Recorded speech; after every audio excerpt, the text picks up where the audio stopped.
नमस्कार. इथं उपस्थित असलेले आपले लोकप्रिय खासदार आदरणीय सुप्रियाताई सुळे, सन्मान्य व्यासपीठ, बळीराजा सहकार बचाव पॅनलचे सगळे अधिकृत उमेदवार आणि इथं उपस्थित असलेले सगळे बांधवांनो आणि भगिनींनो, आता खरं तर वेळ भरपूर झाला आहे, त्याच्यामुळं फार काही मी बोलणार नाही. पण आपली इच्छा नव्हती की सहकारमध्ये आपण राजकारण आणावी. पवारसाहेब नेहमी म्हणतात की सहकार आणि राजकारण वेगळं पाहिजे, आणि साहेबांची इच्छा होती, आमची सगळ्यांची इच्छा होती की ज्येष्ठ सभासदांनी, ज्येष्ठ संचालकांनी एकत्र आलं पाहिजे, एकत्र बसलं पाहिजे. सभासदांचं हित, कामगारांचं हित आणि कारखान्याचं हित आपण सगळ्यांनी मिळून बसलं पाहिजे, मार्ग काढले पाहिजेत आणि त्या पद्धतीची आपण चर्चा केली पाहिजे. पण आपल्याला तसं आता होताना काही दिसलं नाही, आणि त्याच्यामुळं आपल्याला वाटलं की आपण बळीराजा सहकार बचाव पॅनल उभं करावं. सामान्य सभासदांना आपण न्याय दिला पाहिजे, सामान्य सभासदांचा आवाज तिथं गेला पाहिजे, तुमचं प्रतिनिधित्व तिथं झालं पाहिजे. आणि त्याच्यामुळं आपण असे सामान्य शेतकरी सभासदांना तिथं संधी देतोय, आणि बळीराजा सहकार बचाव पॅनलच्या माध्यमातून तुमचा आवाज, तुमचे प्रश्न, तुमचे अडचणी हे सगळेच उमेदवार तिथं मांडू शकतील. थोडक्यात मी तुम्हाला परिचय करून देतो. सगळ्या उमेदवारांना विनंती करतो की तुम्ही लवकर पुढं यावं. आपले गट क्रमांक 1 माळेगाव मधले पहिले उमेदवार आहेत अमित अण्णा तावरे. आपले दुसरे उमेदवार आहेत ॲडव्होकेट राजेंद्र काटे. तिसरे उमेदवार आहेत श्रीहरी येळे. गट नंबर 2 पंधरे पहिले उमेदवार दयानंद कोकरे. दुसरे उमेदवार आहेत भगतसिंह आबा जगताप. आपले तिसरे उमेदवार आहेत सुशील कुमार जगताप पिनू अण्णा. सांगवी गटातून संजय तावरे, सुरेश मामा खलाटे, राजेंद्र जाधव. खंडस शिरवली गटातून सोपान काका आटोळे, तानाजी पोंदकुले. नीरा वागजमधून शरदचंद्र तुपे, गणपताबा देवकाते. बारामती गटातून प्रल्हाद वरे,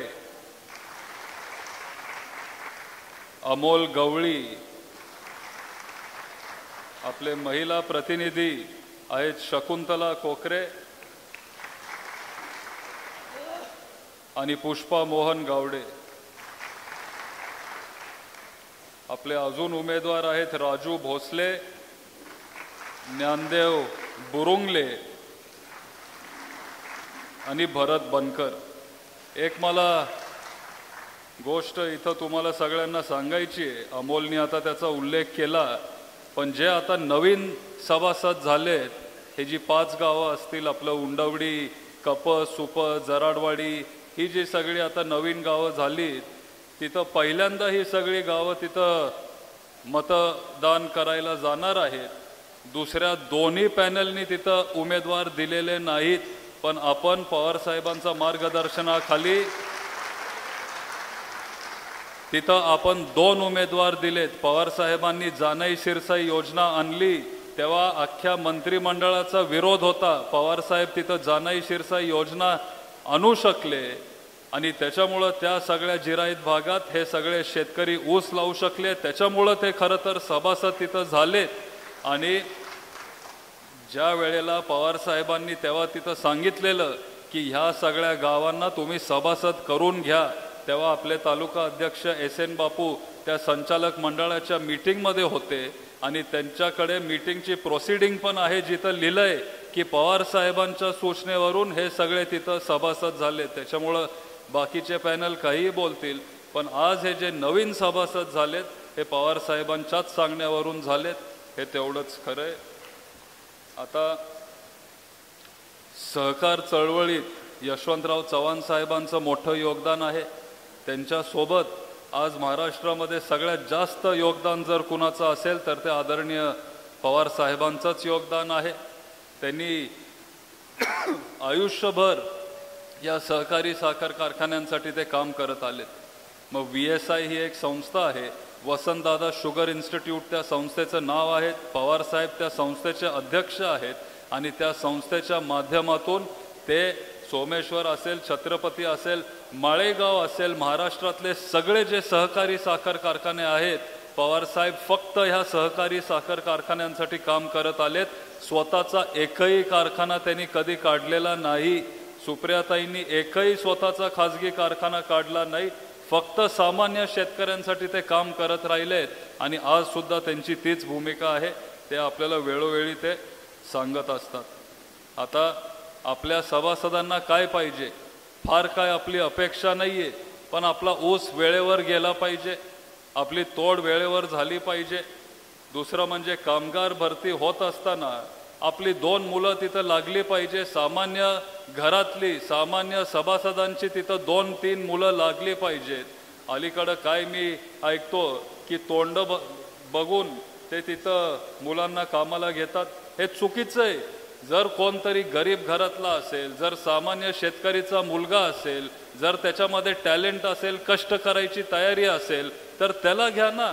ज्यांना कामाची गरज नाहीये अशा लोकांना घेऊन काय कारखान्याला फायदा होणार आहे? आणि त्याच्यामुळं आपण सामान्य सभासदांच्या मुलांना तिथं संधी देऊ।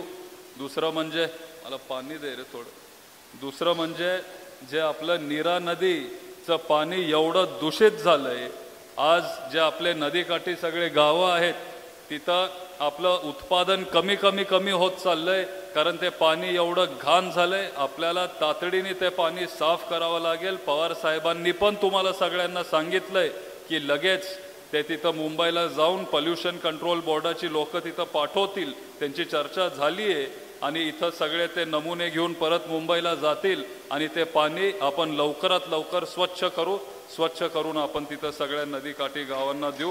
आज कॅन्सरचं प्रमाण तिथं वाढत चाललंय। आपण आपला हात जरी त्या पाण्यात घातला तरी आपल्याला हाताला खाज येते, एवढं ते पाणी खराब झालंय। ते पाणी आपण स्वच्छ करू।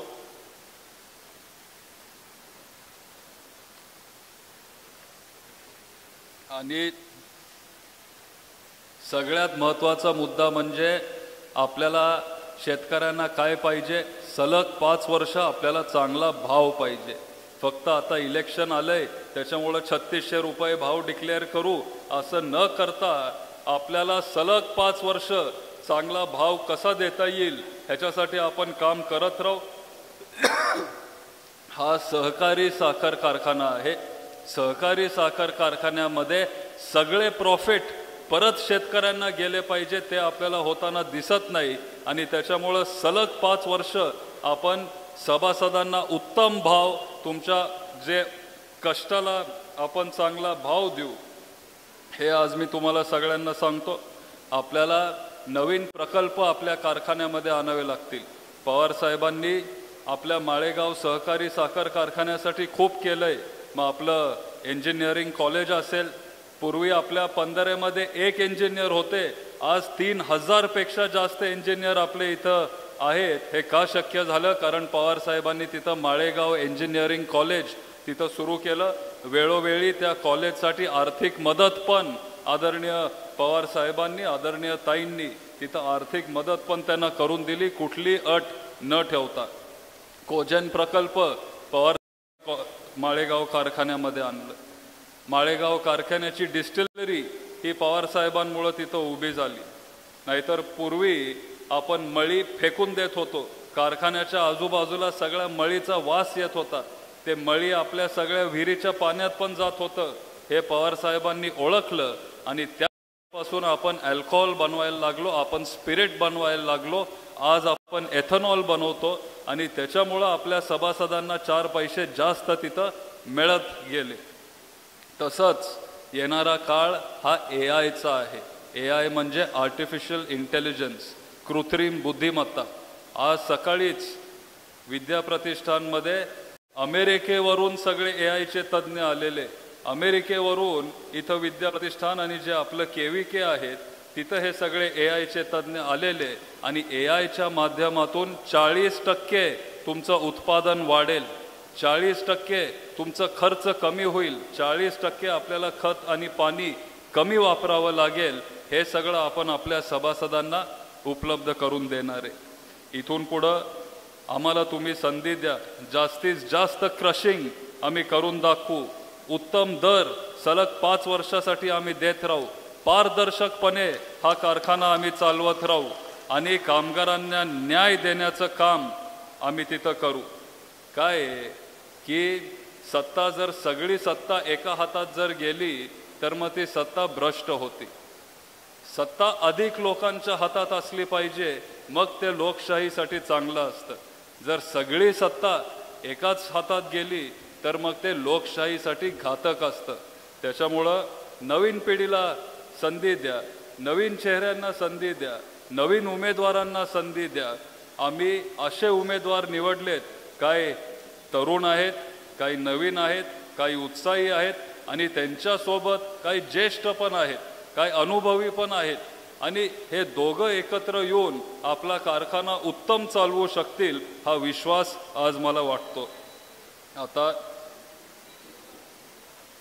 जाता जाता एवढंच मी तुम्हाला सांगतो, भरपूर उशीर झालाय, आपण सगळे इथं ताईंचे विचार ऐकायला थांबलोय.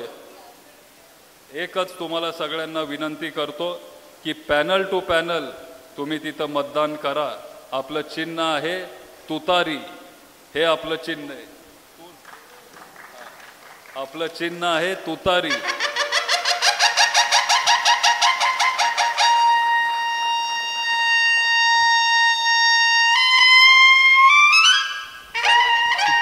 ठीक आहे रे, तुतारी. अरे फक्त चिन्ह दाखव रे. आपलं चिन्ह आहे तुतारी. तुतारी लोकसभेला विधानसभेला आपलं चिन्ह होतं तुतारी वाजवणारा माणूस. आता फक्त तुतारी. माणूस आता 24 तारखेला येईल वाजवायला. सगळ्यांना विनंती करतो, जेव्हा तुम्ही उद्या 22 तारखेला मतदान केंद्रात जाल तेव्हा आदरणीय पवार साहेबांना तुमच्या डोळ्यासमोर ठेवा. त्यांनी जे काय ह्या माळेगाव कारखान्यासाठी केलंय ते लक्षात ठेवा आणि तुतारी हे जे आपलं चिन्ह आहे त्याच्या समोर तुम्ही शिक्का मारून आमच्या 20 ते 20 उमेदवारांना मोठ्या मताधिक्याने तिथं निवडून द्या. एवढेच मी इथं विनंती करतो. तुमचा सगळ्यांचा आशीर्वाद घेतो आणि माझे 2 शब्द संपवतो. जय हिंद, जय महाराष्ट्र. धन्यवाद दादा. यानंतर आपल्या बारामती मतदारसंघाच्या लोकप्रिय खासदार संसदरत्न सुप्रियाताई सुळे.